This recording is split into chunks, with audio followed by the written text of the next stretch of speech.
Hello दोस्तों, स्वागत आप सभी का। और मैं अशोक जांगीड़ एक बार फिर से आपके सामने हाजिर हुआ हूं। वन वर्ड का पार्ट 2 आपके सामने लेकर के आया हूं।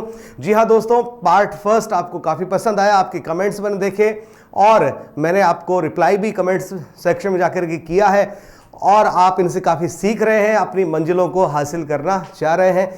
जी हाँ दोस्तों, और किसी ने बहुत खूब कहा है कि आप जब अपनी मंजिल को हासिल करते हैं तो एक बात आप जरूर ध्यान रखिएगा, और वो बात कुछ इस तरह से है कि काम करो ऐसे कि पहचान बन जाए, चलो ऐसे कि निशान बन जाए। सुनिएगा फिर से कि काम करो ऐसे कि पहचान बन जाए और चलो ऐसे कि निशान बन जाए।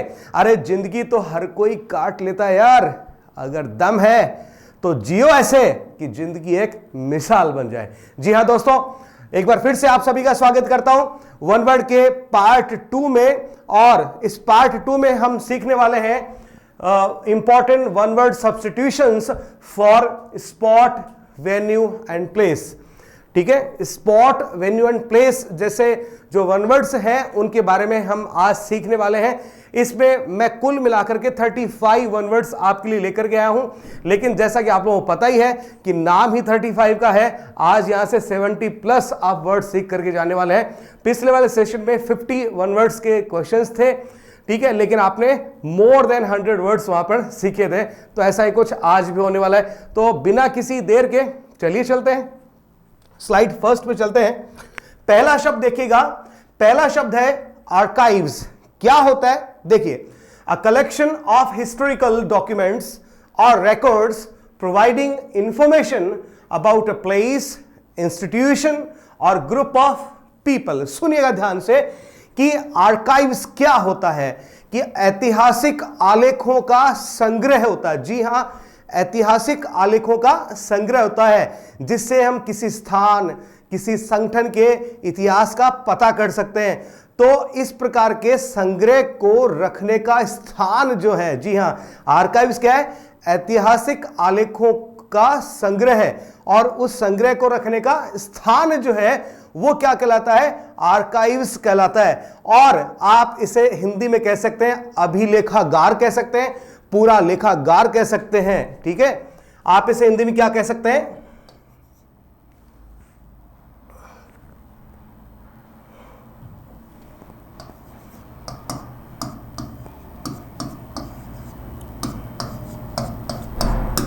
आप इसे हिंदी में अभिलेखागार या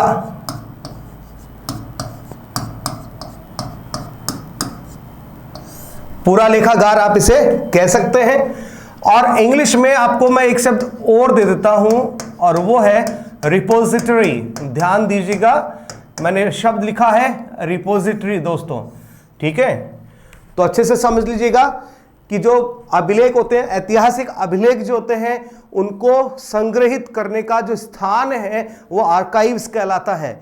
ठीक है, वैसे आपकी मोबाइल में भी एक आर्काइव्स नाम से एक फोल्डर होता है जहां पर आप अपनी फाइल्स को स्टोर कर सकते हैं, रख सकते हैं। और ऐसा एक फोल्डर जो है आपको प्लेस जो है आपके कंप्यूटर में भी मिलता है दोस्तों। तो आपने देखा होगा, तो वहां पर भी अपन क्या करते हैं, कुछ इंपॉर्टेंट डॉक्यूमेंट्स जो होते हैं उनको स्टोर कर देते हैं। ठीक है, तो आर्काइव्स क्या है? एक ऐसी जगह है जहां पर हम ऐतिहासिक आलेखों को रखते हैं, और इसको अपन हिंदी में अभिलेखागार या पूरा लेखागार कहते हैं, और इंग्लिश में आप इसे क्या कह सकते हैं? रिपोजिटरी कह सकते हैं। तो ये तो रहा आपका पहला शब्द। ठीक है दोस्तों, फिर अगले शब्द की तरफ अपन आगे बढ़ते हैं। ये पहला आपका कंप्लीट हो चुका है। दूसरे शब्द की तरफ आगे बढ़े तो देखिए क्या है? अ लार्ज केज, एक बड़ा सा पिंजरा, बिल्डिंग या फिर कोई बड़ी इमारत, और एनक्लोजर, एनक्लोजर बाड़ा, नोहरा जिसे आप कह सकते हैं, या चारों तरफ से बंद कोई स्थान आप कह सकते हैं। फॉर कीपिंग बर्ड्स इन, एक ऐसा स्थान जो कोई बड़ा पिंजरा हो सकता है, कोई इमारत हो सकती है, कोई चारों तरफ से बंद कोई जगह हो सकती है जहां पर पक्षियों को रखा जाता है। ठीक है, तो पक्षीशाला जिसको आप दड़बा भी कहते हैं, जी हां, क्या कह सकते हैं आप इसको?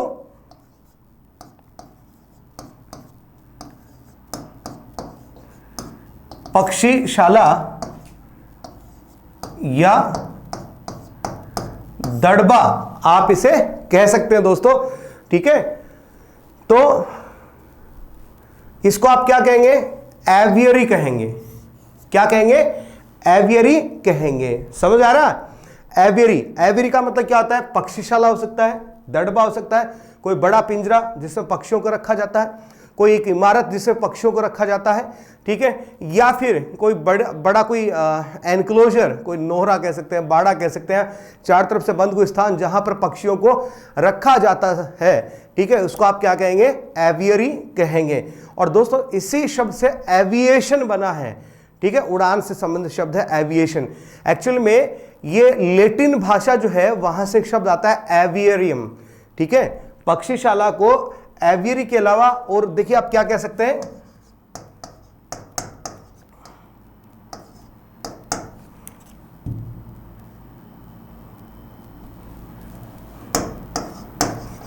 एवियरियम कह सकते हैं आप।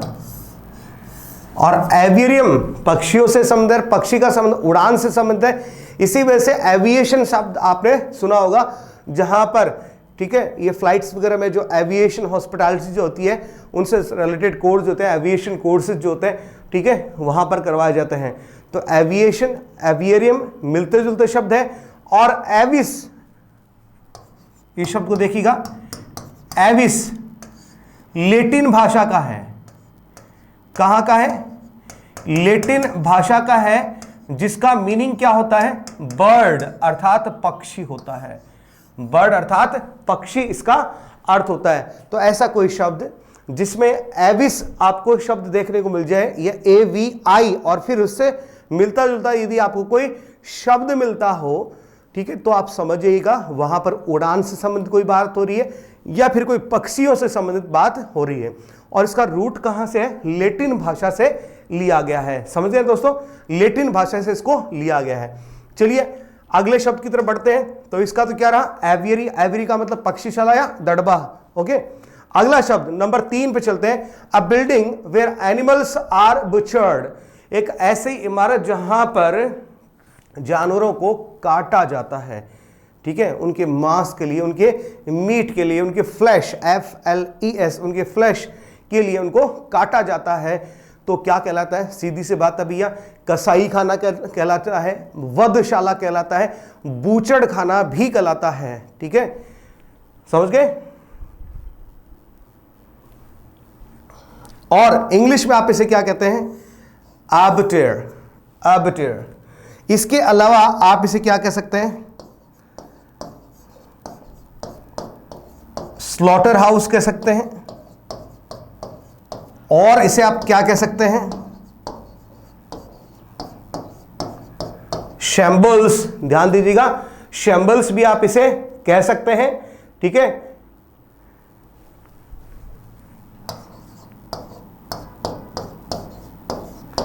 बूचरी भी इसे आप कह सकते हैं। हिंदी में आप इसे वधशाला कह दीजिए, कसाई खाना कह दीजिए, ठीक है, बूचड़ खाना कह दीजिए, ये इसी के लिए शब्द बने हैं। ठीक है, तो ये शब्द जो आपका हुआ। नंबर 4 पे चलते हैं। A place where bees are kept, एक ऐसी जगह जहां पर मधुमक्खियों को रखा जाता है। A collection of beehives for their honey. जी हां, जहां पर मधुमक्खियों को रखा जाता है, पाला जाता है उनके शहद के लिए। किन के लिए पाला जाता है? उनके शहद के लिए। तो उस स्थान को आप क्या कहेंगे? एपियरी कहेंगे। एपी का मतलब बी से होता है। ठीक है, एपी का मतलब बी से होता है। इसको आप यदि हिंदी में कहना चाहें तो आप इसको कहेंगे मधुवाटिका। मधुवाटिका। ठीक है दोस्तों, अगली स्लाइड पे चले तो नंबर 5 पे देखिएगा। A building containing tanks of live fish of different species, एक ऐसी इमारत जहां पर टैंक आप समझ रहे हैं, शीशे का हो सकता है, प्राय शीशे का होता है। ठीक है, एक कांच का बड़ा सा बर्तन मान लीजिए, ठीक है, टैंक मान लीजिए जिससे पानी भरा रहता है, और डिफरेंट स्पेसीज ऑफ फिश, और उसमें अलग अलग प्रकार की जो मछलियां हैं उसमें रखी जाती है। तो इसको आप क्या कहते हैं? इसको आप कहते हैं एक्वेरियम, जल जंतु जीवशाला। ठीक है, या जल जंतुशाला भी आप इसको कह सकते हैं। एक्वेरियम इसे कहा जाता है।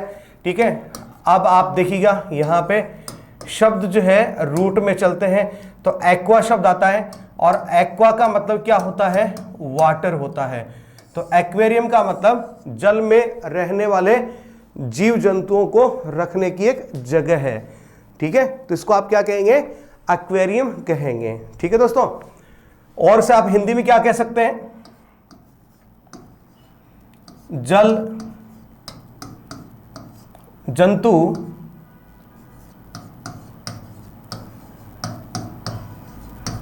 जीवशाला, ये भी आप इसको कह सकते हैं। तो ये आपके नंबर 5 फिनिश हुआ। नंबर 6 पे चलते हैं। An area with seats around it where public entertainments, जिसमें sporting events, concerts etcetera are held. एक ऐसा क्षेत्र, ऐसा स्थान विथ सीट्स अराउंड इट, जिसमें चार तरफ, ठीक है, जिसके चार तरफ सीट्स लगी होती हैं, वेयर पब्लिक एंटरटेनमेंट्स, जहां पर पब्लिक के एंटरटेनमेंट्स के कुछ आयोजन होते हो, वो स्पोर्टिंग इवेंट्स भी हो सकते हैं, कंसर्ट्स भी हो सकते हैं, आर हेल्ड, जिनका आयोजन यहां पर किया जाता है। तो ये सीधी सी बात है, हम किसकी बात कर रहे हैं? रंगस्थली की बात कर रहे हैं, हम क्रीड़ांगन की बात कर रहे हैं। ठीक है, आप हिंदी में से आप क्या कहेंगे? रंगस्थली कहेंगे, और इंग्लिश में आप इसे क्या कहेंगे? एरेना कहेंगे। हिंदी में आप इसे रंगस्थली, जी हां, रंगस्थली आप इसे कह सकते हैं। ध्यान दीजिएगा, रंगस्थली। इंग्लिश में इसे और आप क्या कह सकते हैं? इससे मिलते जुलते शब्द जो है वो है एम्फी थिएटर हो सकता है, ऑडिटोरियम हो सकता है, थिएटर हो सकता है। थिएटर की दो स्पेलिंग आप नोट कर लीजिएगा,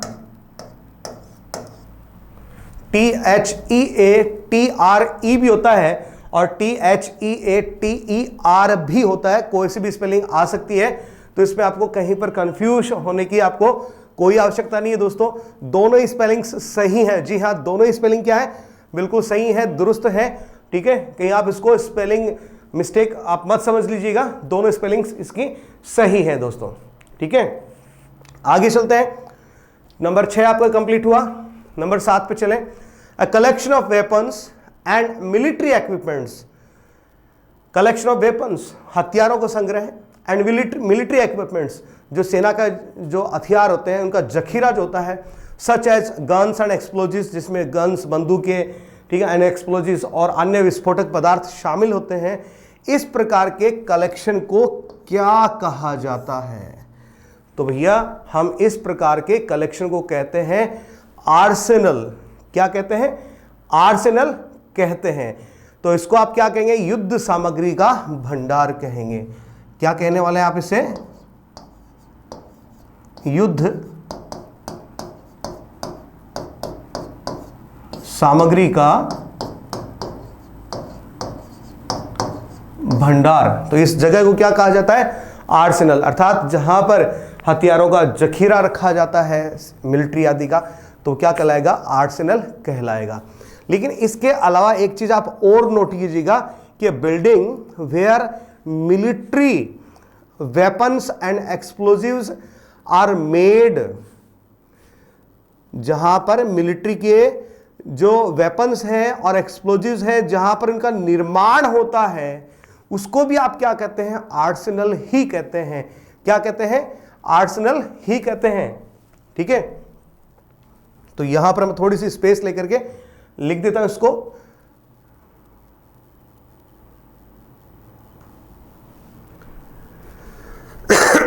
A collection of weapons and military equipment such as guns and explosives are, अब थोड़ा रेड पेन में मैं यहां लिख देता हूं, a place where these equipments are made। थोड़ी जगह कम है इसलिए मैं उसी प्रकार से लिख रहा हूं, तो आप समझ जाएंगे इस चीज को। मेड और स्टोर्ड, ठीक है, तो उसका जवाब भी क्या रहेगा आपका आर्सेनल ही रहेगा। ठीक है, इनके मैं आपको कुछ सिनोनिम्स जो है वो भी आपको साथ में दे देता हूं।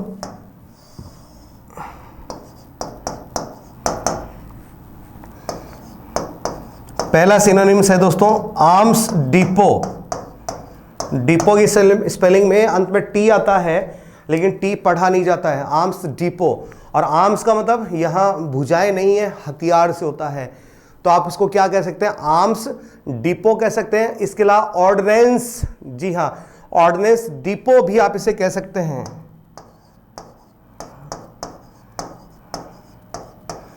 ऑर्डिनेंस डिपो कह सकते हैं। इसके अलावा आप इसे आर्मरी, ठीक है, आर्मरी भी आप इसे कह सकते हैं। तो ये शब्द जो है इसके क्या रहे, पर्यायवाची रहे हैं। तो जहां पर मिलिट्री के जो हथियार वगैरह हैं उनको रखने का स्थान या उनको उनकी निर्माण करने का जो स्थान है वो क्या कहलाता है, बिल्कुल ये रहा आपके सामने, आर्सेनल कहलाता है। ठीक है, आर्मरी कहलाता है, ऑर्डिनेंस डिपो कहलाता है, या आर्म्स डिपो भी कहलाता है। ठीक है, इसको आप हिंदी में कह सकते हैं शस्त्रागार कह सकते हैं, या आयुध निर्माणशाला कह सकते हैं, या युद्ध सामग्री का भंडार भी आप इसको कह सकते हैं। तो आप बस इतना इसको याद रखिएगा दोस्तों।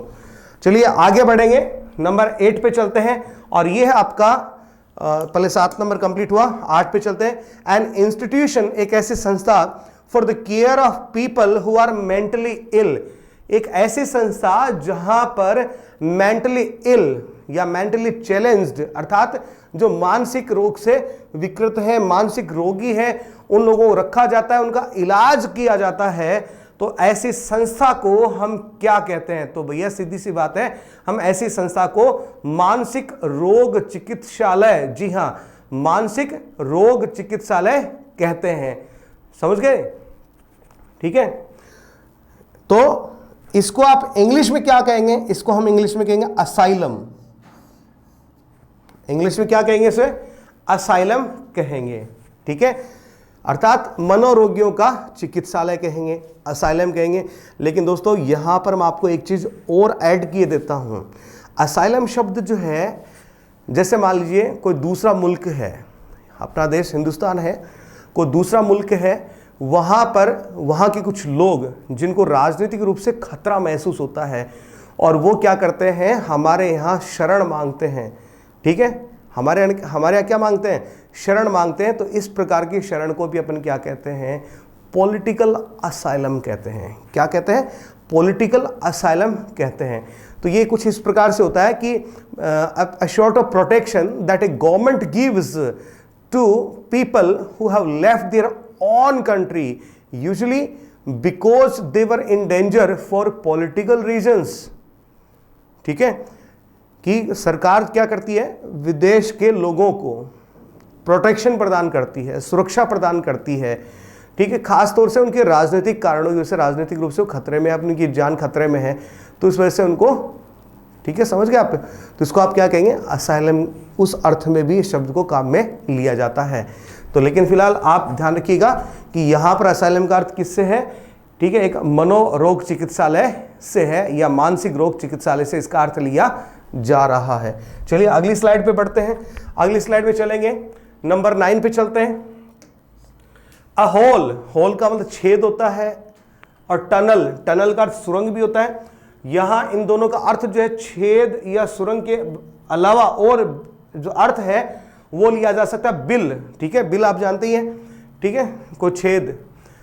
डग, जिसे खोदा गया है बाई स्मॉल एनिमल, एक किसी छोटे जानवर के द्वारा, स्पेशली रैबिट, किसी खरगोश के द्वारा खासतौर से, एज ए ड्वेलिंग।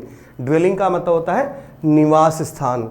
ठीक है, जब कोई छोटा जानवर जो है, खासतौर से कोई खरगोश इत्यादि, वो क्या करते हैं, जमीन में कोई गड्ढा खोदते हैं, बिल बनाते हैं अपना निवास स्थान बनाने के लिए। तो इस प्रकार के बिल को क्या कहेंगे, तो हम इसे कहेंगे बर्रो। क्या कहेंगे दोस्तों, हम इसे कहेंगे बर्रो। ठीक है, समझ गए? अब बर्रो जो शब्द है उसके यदि हम सिनोनिम्स की बात करें तो हमारे पास कुछ और शब्द भी निकल करके आते हैं। आप डेन कह सकते हैं, लेयर कह सकते हैं, होल कह सकते हैं, होल ऊपर लिखा भी पड़ा है, ठीक है, होल कह सकते हैं, डेन कह सकते हैं, लेयर कह सकते हैं। लेकिन डेन और लेयर थोड़े से डिफरेंट होते हैं, ठीक है। डिफरेंट इस लिहाज से होते हैं, ये वो जानवर जो परभक्षी होते हैं, अर्थात दूसरे जानवरों को मार करके खाते हैं, उस प्रकार के जो जानवर हैं उनके निवास स्थान के लिए, जब वो अपना निवास स्थान बनाते हैं, उनके लिए हम इसको काम में लेते हैं, लेयर या डेन। जैसे शेर होता है तो शेर का बिल नहीं कहलाता है, उसको मांद कहते हैं, डेन कहते हैं, लेयर कहते हैं, मांद कहते हैं, ठीक है। अब शेर किस प्रकार का जानवर है आप जानते ही हैं, तो ये थोड़ा सा डिफरेंस रहता है इन दोनों में, लेकिन फिर भी एक दूसरे के समानार्थी हैं। तो ये शब्द भी साथ में कभी आ सकते हैं, हालांकि इनमें थोड़ा सा डिफरेंस है, लेकिन ध्यान रखिएगा इनका। ओके दोस्तों, अगले शब्द की तरफ आगे बढ़े। Number 10, a collection of items of the same type stored in a hidden और inaccessible place. A collection of items of the same type, एक ही प्रकार की वस्तुओं का संग्रह है। स्टोर्ड जिसे रखा गया, भंडारित किया गया है, रखा गया है, इन ए हिडन और इनएक्सेसिबल प्लेस। इनएक्सेसिबल, ध्यान दीजिएगा, असेसिबल नहीं, इनएक्सेसिबल। एक्सेस, एक्सेस का अर्थ होता है पहुंच, एक्सेसिबल जहां तक पहुंचा जा सके, इनएक्सेसिबल का मतलब होता है जहां तक आप नहीं पहुंच सकते। तो एक ही प्रकार की वस्तुओं का संग्रह है जिसे किसी गुप्त स्थान पर रखा गया हो या छिपा करके रखा गया हो, जहां पर आपकी पहुंच नहीं हो, जहां आप पहुंच नहीं सकते हो, ऐसे स्थान पर रखा गया हो, तो वो स्थान क्या कहलाता है? जी हां, वो स्थान क्या कहलाता है?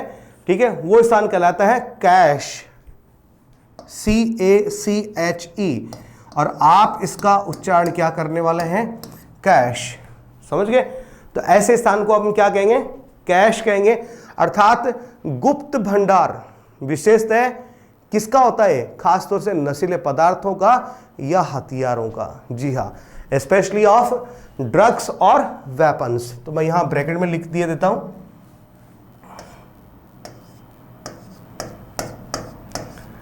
especially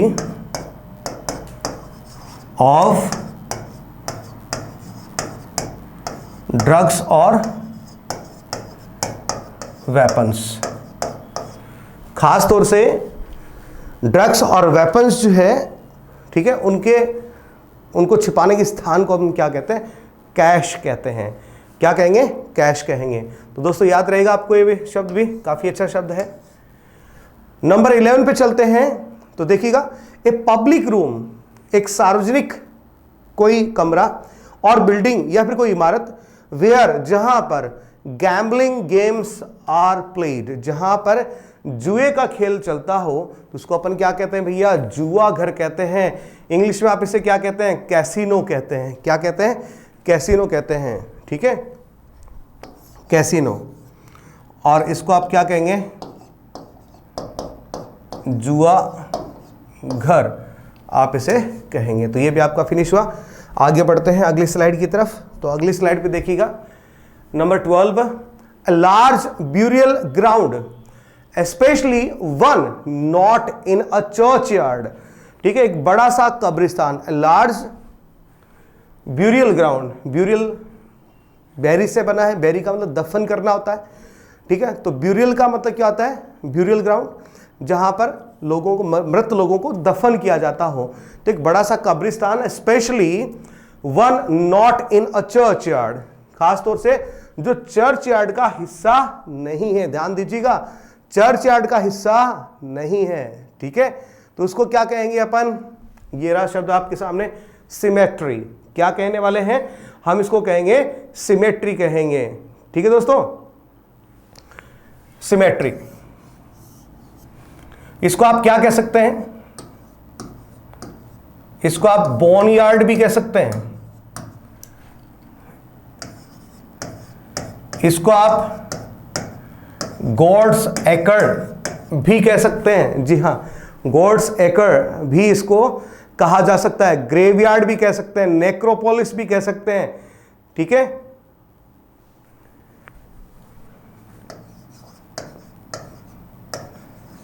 ग्रेवयार्ड भी कह सकते हैं, और इसे आप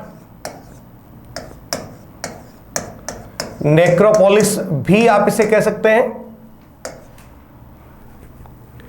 और क्या कहा जा सकता है इसको मेमोरियल पार्क भी आप इसे कह सकते हैं, इत्यादि इत्यादि। इसके क्या है, अन्य सिनोनिम्स हैं जो आपके सामने पड़े हैं। तो ये रहा आपका क्वेश्चन नंबर 12 कंप्लीट हुआ। 13 पे चलते हैं। A place where dead person's body is cremated.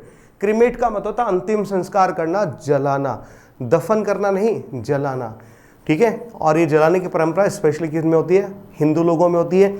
तो ध्यान दीजिएगा, ए प्लेस एक ऐसी जगह where a dead person's body is cremated, जहां पर किसी मृत व्यक्ति का दाह संस्कार किया जाता हो।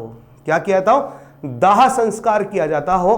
तो इस प्रकार के स्थान को हम क्या कहेंगे, तो हम इसे कहेंगे शव दाह गृह, और इंग्लिश में हम इसे कहेंगे क्रेमाटोरियम। क्या कहेंगे, क्रेमाटोरियम। और इस प्रक्रिया को हम क्या कहते हैं, क्रीमेशन कहते हैं। अंतिम संस्कार या शव दाह की जो प्रक्रिया होती है उसको हम क्या कहते हैं, क्रीमेशन कहते हैं। तो क्रेमाटोरियम में क्या होता है, क्रीमेशन होता है। वर्ब के रूप में क्रीमेट कहते हैं इसको, ठीक है। हिंदी में हमसे क्या कहेंगे, शव दाह गृह, शव दाह गृह, शमशान घाट भी इसे कहा जाता है दोस्तों। तो ये रहा आपका नंबर 13। 14 पे चलते हैं। A Christmas community of nuns living together under monastic vows. Vows का मतलब प्रोमिसेस भी होता है, सिद्धांत भी होता है, नियम भी होता है। तो एक क्रिश्चियन कम्युनिटी ऑफ नन्स, ठीक है, जिसको आप क्या कहते हैं, सिस्टर्स कह सकते हैं, ईसाई साध्वी कह सकते हैं। तो सीधी सी बात है, क्या कहा जा रहा है इसको, कि ईसाई साध्वियों का समूह है या समुदाय, लिविंग टुगेदर, जो साथ साथ रहते हैं, अंडर मोनास्टिक वोज, ठीक है, जो आश्रम पद्धति जो है, आश्रम के नियम है उनके अनुसार रहते हैं। तो वो क्या कहलाता है, कॉन्वेंट कहलाता है दोस्तों, कॉन्वेंट इसे कहा जाता है। इसके अलावा इसे ननरी भी कहा जा सकता है, क्योंकि यहाँ पर नन्स रहती हैं, तो जहाँ पर नन्स रहेगी उनको अपन क्या कहेंगे, ननरी भी कह सकते हैं। ध्यान दीजिएगा, ननरी भी इसे कहा जाता है। तो अभी एक शब्द जो है आपके दिमाग में जरूर आ रहा होगा, और नहीं आ रहा तो आना चाहिए, और वह है कॉन्वेंट स्कूल। आपने सुना होगा आजकल बड़ा चलन चल रहा है, इनका चलन हो रहा है, चलन में चीजें, चलन बढ़ रहा है इनका, कॉन्वेंट स्कूल का आपने जरूर सुना होगा। तो कॉन्वेंट स्कूल कौन से स्कूल होते हैं, जहां पर मोस्ट ऑफ द टीचर्स जो हैं वो क्या होते हैं, बिल्कुल ये नन्स जो हैं वो, या ईसाई मिशनरी जो है वो क्या होते हैं, टीचर्स के रूप में होते हैं।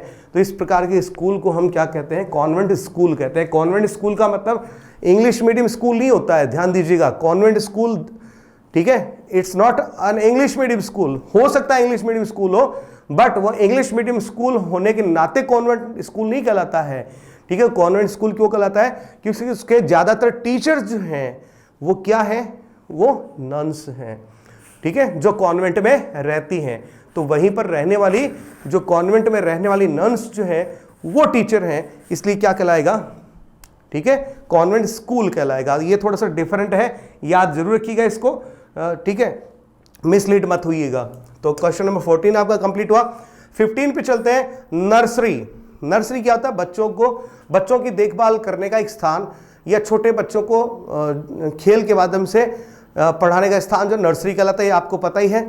तो नर्सरी वेयर बेबीज, छोटे बच्चे, एंड यंग चिल्ड्रन, छोटे बच्चे, are cared for during the working day. अर्थात वर्किंग डे किसका, माता पिता का। बच्चों का तो वर्किंग डे नहीं है ना, माता पिता का है, पेरेंट्स का है। तो पेरेंट्स काम पे चले गए, या शॉपिंग चले गए, कहीं और चले गए, ठीक है, that means parents are not available. तो पेरेंट्स की एब्सेंस में उन बच्चों की देखभाल करने का, दिन के टाइम पे, ठीक है, देखभाल करने का जो स्थान है वो क्या कहलाएगा, तो ध्यान से देखिएगा, वो क्या कहलाएगा, क्रैश।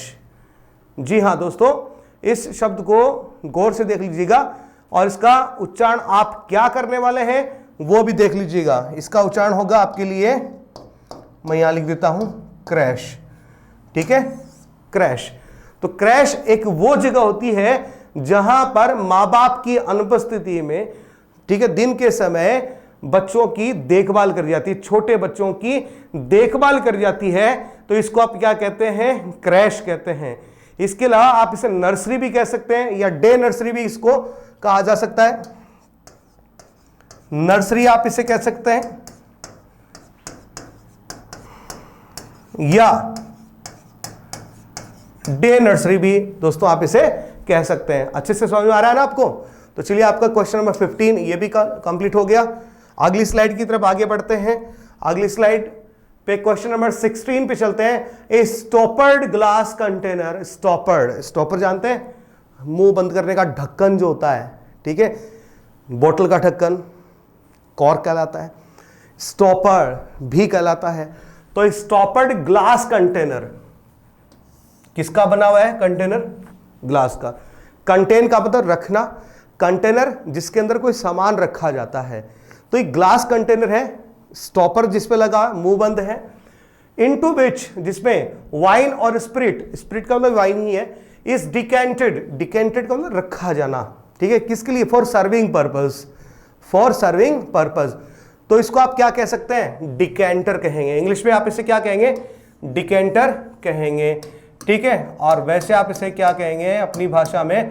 शीशे की सुराही, ठीक है, जिसमें शराब जो है परोसने के लिए रखी जाती है, क्या कहलाएगा? डिकेंटर कहलाएगा।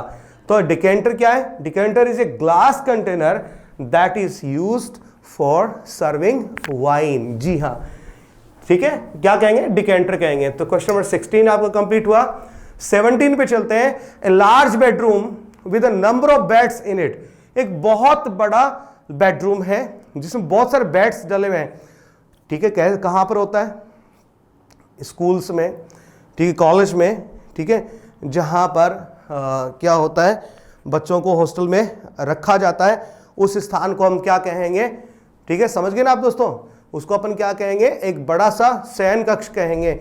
और ये बड़ा सा शयन कक्ष क्या कहलाता है? डॉर्मिट्री कहलाता है। क्या कहलाता है दोस्तों? डॉर्मिट्री कहलाता है, ठीक है। समझ पा रहे हैं आप मेरी बात को? ओके, तो हम किसकी बात कर रहे हैं देखिएगा। Large bedroom with a number of beds in it, एक बहुत बड़ा सा बेडरूम है जिसमें खूब सारे अन्य बेड्स लगे हुए हैं, स्पेशली इन स्कूल और इंस्टीट्यूशन, खासतौर से किसी स्कूल या किसी संस्था में। तो इस प्रकार के स्थान को हम क्या कहेंगे? डॉर्मेट्री कहेंगे। तो जो हॉस्टल्स हैं उनमें अक्सर ऐसा देखने को मिलता है, एक बड़ा सा रूम होता है, उस रूम के अंदर अलग अलग बेड्स जो है लगे होते हैं, ठीक है दोस्तों, समझ गए? या किसी ट्रेनिंग डिपो में होता है इसी प्रकार से, तो वहां पर शयन कक्ष जो होता है स्टूडेंट्स के लिए, उसको क्या कहा जाता है? उसको डॉर्मेट्री कहा जाता है। तो ये भी आपका कंप्लीट हुआ। क्वेश्चन 17 कंप्लीट हो गया।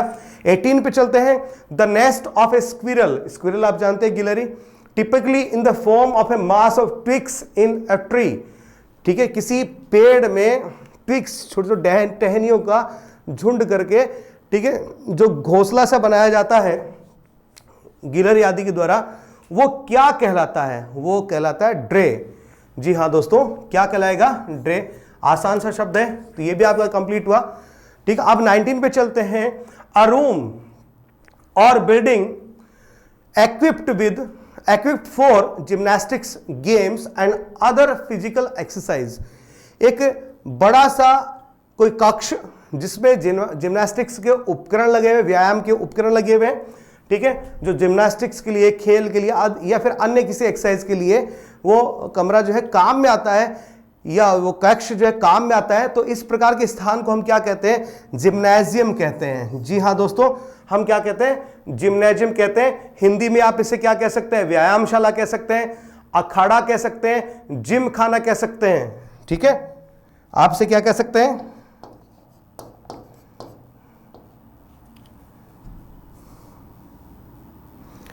आप इसे व्यायामशाला,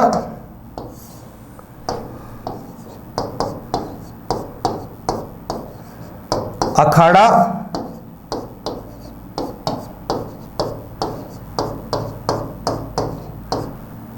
या जिम खाना आप इसे कह सकते हैं। इसके अलावा आप इसे शॉर्ट फॉर्म में आप इसे जिम कह सकते हैं, थोड़ा सा इसको सुधार करके कहें थोड़ा सा, हेल्थ क्लब कह सकते हैं, कहीं पर आपको हेल्थ स्पा भी आपको दिख जाएगा।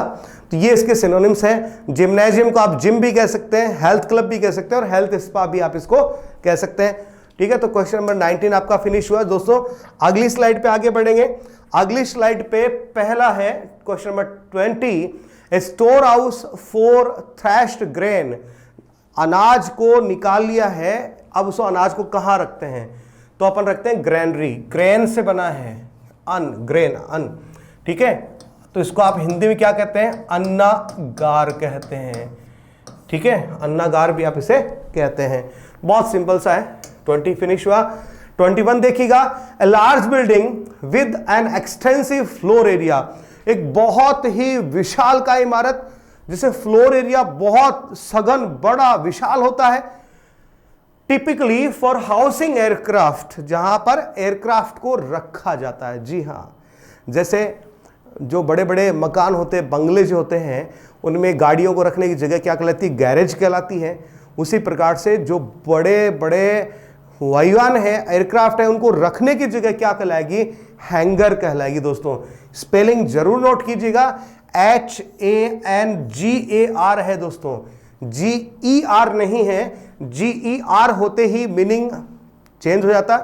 फिर होता है हैंगर, कपड़े लटकाने का हैंगर होता है। ठीक है, वो मीनिंग निकलता है फिर इसका। लेकिन यहां क्या है? हैंगर। हैंगर में HANGAR है। ठीक है, ये भी आपका फिनिश हुआ। तो विमान रखने की इमारत, विमान रखने की इमारत जो है वो क्या कहलाएगी? हैंगर कहलाएगी। चलिए क्वेश्चन नंबर 22 पे चलते हैं। ए बॉक्स, कोई डिब्बा, और केज या फिर पिंजरा, typically with a wire mesh front, जिसमें आगे वायर मेश फ्रंट अर्थात आगे जाली लगी हुई है, फॉर कीपिंग रैबिट्स और other small domesticated animals. Rabbit, खरगोश या अन्य डोमेस्टिकेटेड यानी पालतू जो एनिमल्स हैं, ठीक है, उनको रखने के लिए एक छोटा डिब्बा, बड़ा बक्सा कह लीजिए। तो इस प्रकार के स्थान को हम क्या कहेंगे? हच कहेंगे। तो खरगोश आदि छोटे जानवर जो हैं उनको पालने का जो बक्सा जो है स्पेशली लकड़ी का बना हुआ होता है और आगे तारों की जाली लगी होती है, इसको अपन क्या कहते हैं? हच कहते हैं। ठीक है, और आप इसे हिंदी में कहना चाहें तो आप इसे दड़बा कह सकते हैं। ठीक है दोस्तों, आप इसे क्या कह सकते हैं? दड़बा भी आप इसको कह सकते हैं। तो 22 आपका फिनिश हुआ। 23 पे चलते हैं। A place in a large institution for the care of those who are ill, अर्थात जो व्यक्ति बीमार है, बीमार लोगों की देखभाल का स्थान जो है, तो भैया हॉस्पिटल कहलाता है। इसके अलावा और क्या कहते हैं? इन्फर्मरी, ध्यान दीजिएगा, इन्फर्मरी। ठीक है, इन्फर्म, इन्फर्म का मतलब क्या होता है? इल, बीमार होता है। ध्यान दें, इन्फर्म यानी क्या होता है? इल होता है, बीमार होता है। सुनिएगा, इन्फर्म, फर्म, फर्म का मतलब मजबूत होता है। फर्म का मतलब अपनी बात पर रहने वाला, अडिग रहने वाला व्यक्ति होता है। ठीक है, इनफर्म का मतलब बीमार भी होता है, अपनी बात पर नहीं टिकने वाला व्यक्ति भी होता है। दोनों अर्थ निकलते हैं, लेकिन यहां इस सेंस में इसका अर्थ क्या है? बीमार व्यक्ति से। इनफर्म का मतलब बीमार, इल पर्सन से है। ठीक है, तो इन्फर्मरी का मतलब क्या होता है? जहां बीमार व्यक्तियों की देखभाल करी जाती है, उनका इलाज किया जाता हो। तो ये आपको पता ही है, ऐसी जगह को अपन क्या कहते हैं? हॉस्पिटल कहते हैं। जी हाँ दोस्तों, क्या कहते हैं? हॉस्पिटल हम इसे कहते हैं। इसके अलावा आप क्या कह सकते हैं? ऐसी जगह को डिस्पेंसरी भी आप कह सकते हैं। डिस्पेंसरी इस स्थान को कहा जा सकता है। हॉस्पिटल जो है, ये शब्द इसके लिए सटीक शब्द है। तो इन्फर्मरी को आप डिस्पेंसरी कह सकते हैं, हॉस्पिटल कह सकते हैं। और इल पर्सन के अलावा आपको एक शब्द और मिल गया, इन्फर्म। इन्फर्म का मतलब क्या होता है? बीमार से अर्थ लिया जाता है। तो चलिए 23 भी आपका फिनिश हुआ। 24 पे चलते हैं। 24 देखिएगा, a small shelter for a dog, small centre for a dog, कुत्ते का रहने का घर जो है वो क्या कहलाता है? हम जैसे घरों में कुत्ते पालते हैं, तो जहाँ पर कुत्ते को जगह मिलती है रह लेते हैं भैया। लेकिन बड़े लोग हैं, पैसे वाले लोग हैं, वो क्या करते हैं, एक कुत्ता घर बनवाते हैं अलग से, ठीक है, कुत्ते का छोटा सा घर बनवाते हैं। वो क्या कहलाता है, केनल कहलाता है, ठीक है, क्या कहलाता है, केनल कहलाता है। इसको आप और क्या कह सकते हैं, सिंपली डॉग हाउस भी कह सकते हैं। लेकिन कभी कभी केनल जो है किसके रहने के लिए काम में आता है, कैट के रहने के लिए भी काम में आता है। तब आप इसे कैट के रहने के लिए काम में आ रहा है तो डॉग हाउस मत कहिएगा, तब सिर्फ केनल ही कहिएगा, ठीक है। तो केनल स्पेशली कुत्तों के लिए बनाता है, लेकिन कैट्स भी इसमें रह सकते हैं। तो 24 आपका फिनिश हुआ। 25 पे चलते हैं। A place where wild animal live, एक ऐसी जगह जहां पर जंगली जानवर रहते हैं। तो भैया ये रहा लेयर, अभी थोड़ी देर पहले अपन ने पढ़ा था, बर्रो के साथ में पढ़ा था लेयर, ठीक है। तब मैंने लेयर के साथ में आपको एक शब्द और भी दिया था और वो था डेन, ठीक है। जंगली जानवर जो हिंसक होते हैं, दूसरे जानवरों को मार करके खाते हैं, इस प्रकार के जानवरों के रहने के स्थान को हम क्या कहते हैं, लेयर कहते हैं, और डेन भी आप इसको कह सकते हैं। तो 25 फिनिश हुआ। 26 पे चलते हैं। A place where coins, medals और टोकन्स आर मेड, एक ऐसी जगह जहां पर सिक्के हैं, मेडल हैं, टोकन्स हैं इत्यादि बनाए जाते हैं, ठीक है, उनको ढाला जाता है, ढाल करके बनाते हैं। तो ऐसी जगह को अपन क्या कहेंगे, मिंट कहेंगे। और मिंट को आप क्या कहते हैं, टकसाल कहते हैं, जहां पर सिक्के बनते हैं, टकसाल कहते हैं दोस्तों, ठीक है। मिंट का मैंने आपको एक अर्थ और भी बताया था वोकैब के पीछे वाले सेशंस में। मिंट कंडीशन मैंने आपको शब्द दिया था। मिंट कंडीशन का मतलब क्या होता है, बिल्कुल एकदम नए जैसा, अर्थात कोई चीज पुरानी है लेकिन उसको इतनी केयर के साथ रखा गया है कि उसकी खूबसूरती जो अभी भी वैसी की वैसी जैसे नई की होती है। तो इस प्रकार की कंडीशन को, हालात को हम क्या कहते हैं, मिंट कंडीशन कहते हैं। ये भी थोड़ा सा याद रख लीजिएगा, ठीक है। 26 कंप्लीट होता है। 27 पे चलते हैं। A collection of wild animals kept in captivity for exhibition, जंगली जानवरों का समूह है, संग्रह है, केप्ट इन कैप्टिविटी, जिन्हें कैद में रखा गया है, फॉर एग्जीबिशन, दिखाने के लिए, लोगों को दिखाने के लिए, ठीक है। तो हम इसे क्या क्या कहेंगे, मनाजरी। जी हां, उच्चारण फिर से सुन लीजिएगा, हिंदी में लिख दिया देता हूं यहां पे।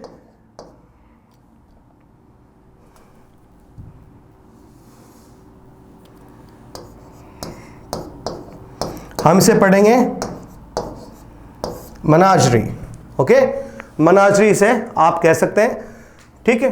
तो जहां पर एक ऐसी जगह जहां पर जंगली जानवरों को रखा जाता है, ठीक है, लोगों को दिखाने के लिए, सिंपली आप जू भी आप इसे कह सकते हैं। 27 आपका फिनिश होता है। आगे बढ़ते हैं अगली स्लाइड पे, और अगली स्लाइड पे क्वेश्चन नंबर 28 देखिएगा। अ बिल्डिंग और buildings occupied by community of monks, monks साधु, लिविंग अंडर रिलीजियस वोज, अर्थात एक ऐसा स्थान जहां पर अपने धार्मिक आचरण का पालन करते हुए साधुओं का, संतों का समूह निवास करता रहता है, तो क्या कहलाता है, वो कहलाता है मोनेस्ट्री। जी हां, मोनेस्ट्री कहलाता है। और इसको आप हिंदी में कहें तो मठ कह सकते हैं,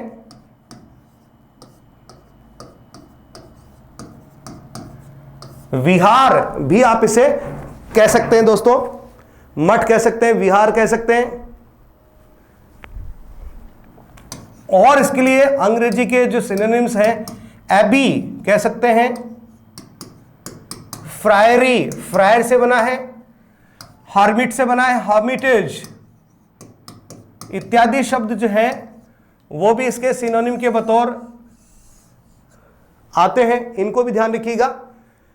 तो मठ या विहार को मोनेस्ट्री कहते हैं, एबी कहते हैं, फ्रायरी कहते हैं, हर्मिटेज कहते हैं। कौन सा स्थान होता है ये वो स्थान होता है जहां पर साधु संतों का समूह जो है धार्मिक आचरण के साथ में रहता है, ठीक है, मोनेस्ट्री कहलाता है। क्वेश्चन नंबर 28 आपका फिनिश होता है।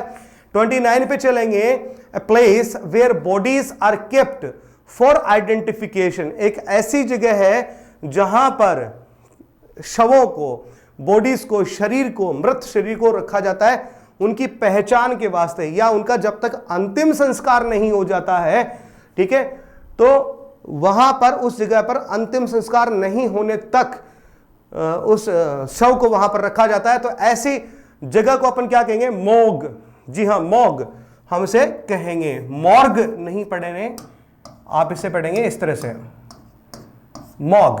समझ गए दोस्तों? तो इसको आप क्या कहते हैं? शवग्रह। हिंदी में आप इसे क्या कहेंगे? शवग्रह अर्थात मॉग आप इसे कहेंगे। 29 के बाद 30 पे चलते हैं। A piece of enclosed, enclose का मतलब होता है चार तरफ से बंद, लैंड, ठीक है, लैंड का मतलब जमीन, तो जमीन का एक टुकड़ा जो चार तरफ से बंद है, बाउंड्रीज है, प्लांटेड विथ फ्रूट ट्रीज, जहां पर फलों के जो पेड़ हैं, पौधे हैं, वो लगे हुए हैं, इस प्रकार के स्थान को आप क्या कहते हैं? ऑर्चर्ड कहते हैं। जी हाँ, ऑर्चर्ड, ऑर्चार्ड मत पढ़िएगा, आप इसे क्या पढ़ेंगे? ऑर्चर्ड, इस प्रकार से पढ़ेंगे। यहां ओ का साउंड थोड़ा लंबा रहेगा, फिर से सुनिएगा, ऑर्चर्ड, फलों का बगीचा, ऑर्चर्ड यानी फलों का बगीचा आप इसको कह सकते हैं, फलों का बाग आप इसको कह सकते हैं। फलों का बाग आप इसे कह सकते हैं। 30 के बाद में 31 पे चलते हैं। अ लार्ज नेचुरल और artificial lake used as a source of water supply. Large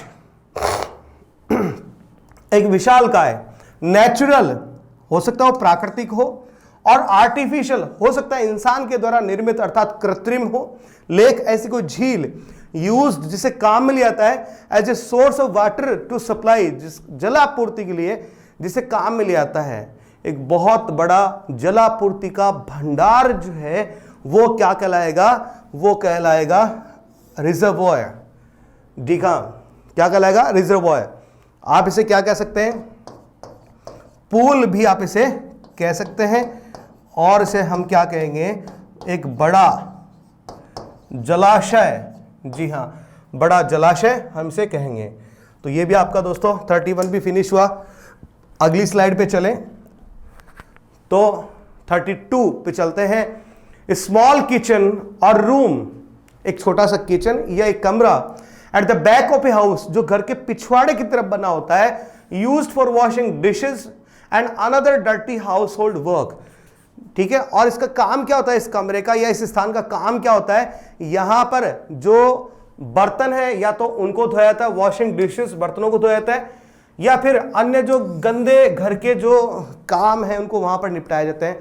ठीक है, कोई पोछा धो लिया, इस तरह की चीजें जो है वहां पर किए जाते हैं। तो इस प्रकार के स्थान को क्या कहा जाता है? तो इस प्रकार के स्थान को हम कहते हैं स्कलरी। जी हाँ, फिर सुन लीजिएगा, स्कलरी हम इसको कहते हैं दोस्तों। तो ये रहा आपका 32 खत्म हुआ। स्कलरी का मतलब क्या होता है? बर्तन मांजने का स्थान, बर्तन मांजने का स्थान जो है स्कलरी कहलाता है। 33 पे चलते हैं। A close fitting cover for the blade of a knife और स्वॉर्ड। अरे भैया, चाकू या तलवार डालने की जगह क्या कहलाती है? अरे शीथ कहलाती है। और शीथ को आप क्या कहते हैं? म्यान कहते हैं दोस्तों। क्या कहते हैं? म्यान। सुना ही होगा, एक म्यान में दो तलवारें नहीं आ सकती है, तो कटार या तलवार को रखने की जगह म्यान कहलाती है। बहुत इजी सा है। 33 कंप्लीट हुआ। 34 पे चलते हैं। अ रूम और building for sick children in a boarding school. Boarding school जानते हैं आप, ठीक है, हॉस्टल वाला स्कूल, बोर्डिंग स्कूल जहां पर बच्चों को दिन में रखा जाता है, ठीक है, या हॉस्टल वाला स्कूल। तो जहां पर इस प्रकार के स्कूल में बीमार जो बच्चे हैं उनके लिए जो स्थान होता है हम उसे क्या कहते हैं? हम उसे कहते हैं सैनिटोरियम। सैनिटोरियम कहते हैं। क्या कहते हैं? सैनिटोरियम कहते हैं। और इसे आप कह सकते हैं आरोग्य निवास कह सकते हैं, स्वास्थ्य सुधार केंद्र भी आप इसे कह सकते हैं। आप इसे आरोग्य निवास या स्वास्थ्य सुधार केंद्र भी आप इसे कह सकते हैं। 34 फिनिश हुआ। 35 लास्ट है, इस पे देखिएगा। लार्ज टॉल कबर्ड, इसे कप बोर्ड मत पढ़िएगा, कबर्ड पढ़ेंगे। इन विच क्लोथ्स में बी हंग और स्टोर्ड, अर्थात कपड़े रखने की अलमीरा। कपड़े रखने की अलमीरा जो है क्या कहलाती है?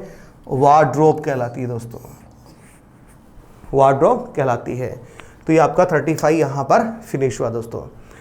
तो दोस्तों आज का जो सेशन था, इस सेशन में मैं आपके लिए लेकर के आया था वेन्यू या स्पोर्ट या प्लेस वाले वन वर्ड्स। उम्मीद करता हूं आपको ये पसंद आए होंगे और इनकी पीडीएफ जो है हमेशा की तरह से अपना जो टेलीग्राम चैनल है इंग्लिश विद अशोक जांगेड़, वहां पर आप विजिट करेंगे, ज्वाइन कीजिए उस चैनल को भी, ठीक है। तो वहां पर आपको इसकी पीडीएफ जो है वो आपको मिल जाएगी और बहुत अच्छे से दोस्तों पढ़ाई कीजिए। मैं चाहता हूं मेरा हर एक स्टूडेंट जो है वो पास हो एग्जाम में, आगे ज़िंदगी में तरक्की करे, बेहतर से बेहतर करे, एक अच्छा इंसान बने, अच्छा नागरिक बने और कभी बेरोजगार नहीं रहे, ठीक है। रोजगार की सभी को ज़रूरत होती है और आप लोग में वो क्षमता है, वो काबिलियत है कि आप ऐसा कर सकते हैं, इस लक्ष्य को हासिल कर सकते हैं। और मैं अशोक जांगेड़ आपकी हेल्प के लिए हमेशा ही तैयार हूँ, पहले की तरह से अब भी हूँ और आगे भी रहूँगा। तो दोस्तों आगे बढ़ते रहिए और चैनल यदि आपको पसंद आता है इसे सब्सक्राइब जरूर कीजिए, लाइक कीजिए और अपने दोस्तों के साथ शेयर भी कीजिए। और यदि आपकी कोई सवाल हो, कोई वीडियो ऑन डिमांड आपको चाहिए तो आप कमेंट बॉक्स में जाकर के कमेंट्स जरूर कीजिए। तो आज के लिए इतना ही काफ़ी है दोस्तों। Thank you.